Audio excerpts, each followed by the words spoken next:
ان کی عزت نبی کی عزت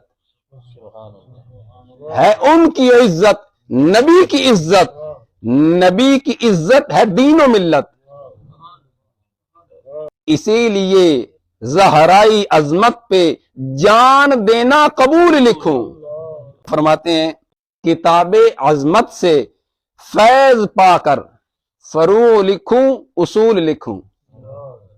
کتاب عظمت سے فیض پا کر فروع لکھوں اصول لکھوں، فروع یہ فرع کی جمع ہے، کتاب عظمت سے فیض پا کر فروع لکھوں اصول لکھوں، درود پڑھ کے سلام پڑھ کے، درود پڑھ کے سلام پڑھ کے سمل کے لفظ بطول لکھوں، درود پڑھ کے سلام پڑھ کے سمل کے لفظ بطول لکھوں۔ رضی اللہ تعالیٰ عنہ، سنبھلنے میں کیا کیا آتا ہے؟ سنبھلنے میں ہوش سنبھال کے، عقیدت سنبھال کے، اور احترام محبت اور پیارے آقا علیہ السلام کی بارگاہ میں اپنے آپ کو حاضر سمجھ کر، سنبھل کا مطلب یہ ہے، یہ نہیں کہ ایک طرف ہاتھ کان پہ اور دوسری طرف معاذ اللہ لوگوں کی داد کی توجہ اور امداد، وہ ساری چیز فرمایا نہیں، درود پڑھ کر سلام پڑھ کر سمل کے لفظ بطول لکھوں، نہیں ہے مجھ میں یہ استطاعت کروں بھروسہ میں اپنے فن پہ، نہیں ہے مجھ میں یہ استطاعت کروں بھروسہ میں اپنے فن پہ، میں پڑھ کر فرمان مصطفیٰ ہی میں شان بنت رسول لکھوں۔ رضی اللہ تعالی عنہ، آگے آپ نے فرمایا ہے ان کی عزت نبی کی عزت ہے، ان کی عزت نبی کی عزت، نبی کی عزت ہے دین و ملت، ہے ان کی عزت نبی کی عزت، نبی کی عزت ہے دین و ملت، اسی لیے زہرائی عظمت پہ جان دینا قبول لکھوں۔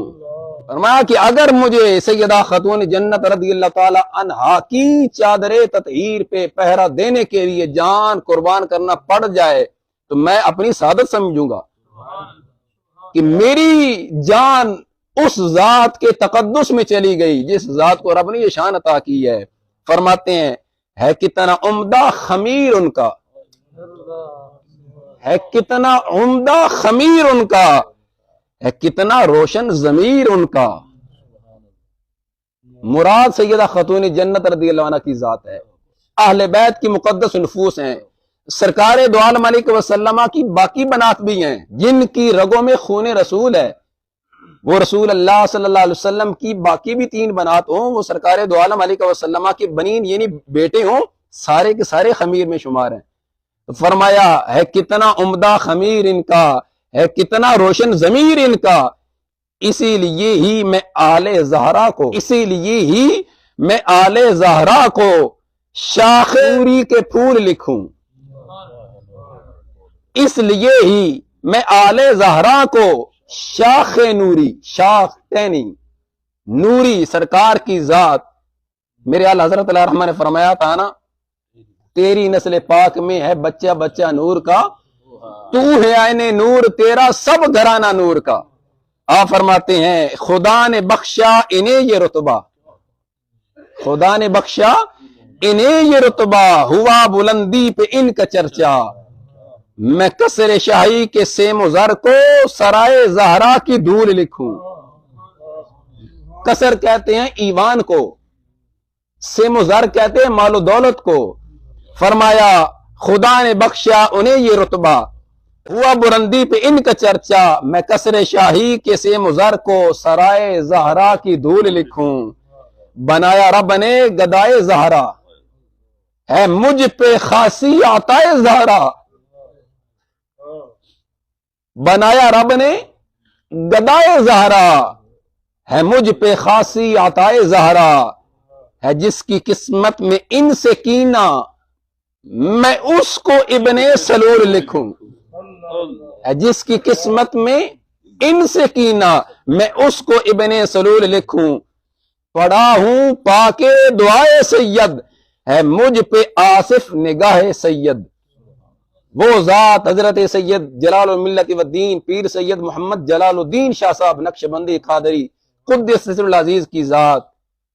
وہ آل رسول کے جن کے ہاتھ میں امام جلالی کا ہاتھ ہے،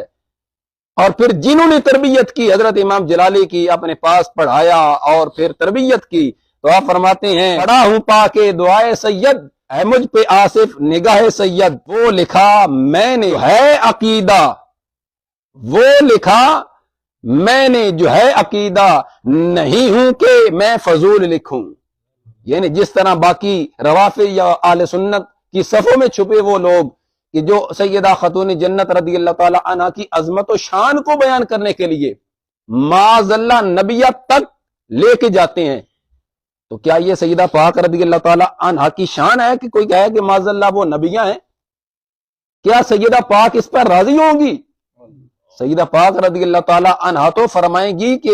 آخری نبی تو میرے ابا جان امام الانبیاء حضرت محمد مصطفیٰ صلی اللہ علیہ وسلم ہیں، اور تو کیسا میرا محب کہ میرے محبوب میرے ابا جان کی ختم نبوت پہ حملہ کر کے اور مجھے اس مسند پہ بٹھا کے تو میری محبت میں مستغرق ہونا چاہتا تھا، تو سیدہ خاتون جنت کبھی بھی اس کی محبت قبول نہیں فرمائے گی۔ اس لیے معزز سامعین ناظرین، یہ ایک پراپوگنڈا تھا جو ایک سچے سچے محب اہل بیت کے خلاف کھڑا کیا گیا، صرف اس لیے کہ وہ شخص کسی بھی مقام اور کسی بھی موقع پر اہل سنت کا نظریہ بیان کرنے یا اس پر پیرا دینے کے لحاظ سے پیچھے نہیں رہتا۔ تو یہ ایک سوچی سمجھی سازش کے تحت معاذ اللہ اس کا کردار داغدار کرنے کے لیے اتنا کچھ کیا گیا تاکہ لوگوں کی توجہ ہٹے۔ آپ حیران ہوں گے ایسے ایسے لوگ ہمارے علم میں ہیں، جب ہم نے ان کا آپریشن کیا، جب ان کے ہم نے سورسز دیکھے کہ یہ تو کل تک سنی تھا اور سنی سجادہ نشین تھا، آج اس کو کیا مسئلہ ہوا؟ جب پتہ چلا تو اس کی زوجہ ثانیہ یا ثالثہ وہ رافضیہ ہے، یا پھر یہ پتہ چلا کہ اس کا جو مہانہ لگا ہوا ہے وہ براست ایران سے آتا ہے۔